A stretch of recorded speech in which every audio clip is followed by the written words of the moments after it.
True reports में आपका स्वागत है। मैं हूं आपके साथ मुनव्वर आलम। हम लोग कोचाधामन विधानसभा में हैं और कोचाधामन विधानसभा के ये मस्तान चौक है और यहीं से हम लोग आज रिपोर्टिंग की शुरुआत कर रहे हैं। देखिए, इससे पहले कि हम जनता से बात करें, लोगों से बात करें, आपको हम कोचाधामन विधानसभा की गुणा गणित जो है वो पहले मैं समझा देता हूँ। देखिए, 2010 में यहाँ से अख्तरुल ईवान साहब जो हैं विधायक थे और उसके बाद 2014 में अख्तरुल ईवान साहब आरजेडी से इस्तीफा दे करके उन्होंने एमआईएम जब ज्वाइन किया और कोचाधामन में जो सीट खाली हुई तो यहाँ पर फिर बाई इलेक्शन हुआ था और उस बाई इलेक्शन में मास्टर मुजाहिद आलम साहब यहाँ से जीत उनको मिली थी और उसके बाद 2015 के विधानसभा चुनाव में मास्टर मुजाहिद साहब जो है यहाँ से विधायक बने थे।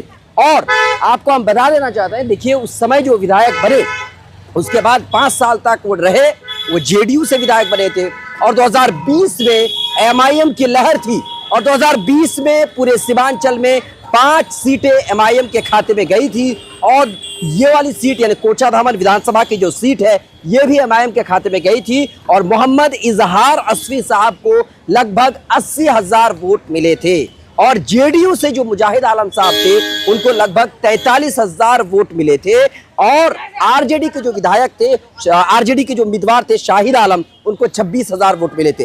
यानी कि जेडीयू के उम्मीदवार मास्टर मुजाहिद आलम को हरा करके मोहम्मद इजहार असफी साहब यहाँ से विधायक बने थे 2020 में जब एमआईएम की यहाँ पर लहर थी और उसके बाद फिर मोहम्मद इजहार असफी साहब आरजेडी में चले गए और अभी 2025 है और कुछ ही समय के बाद बिहार में विधानसभा चुनाव है।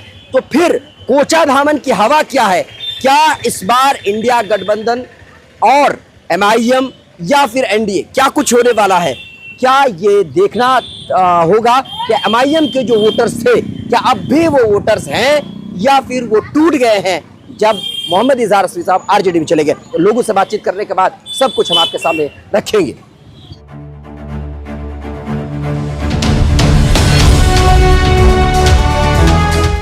ट्रू रिपोर्ट्स, सच आप तक।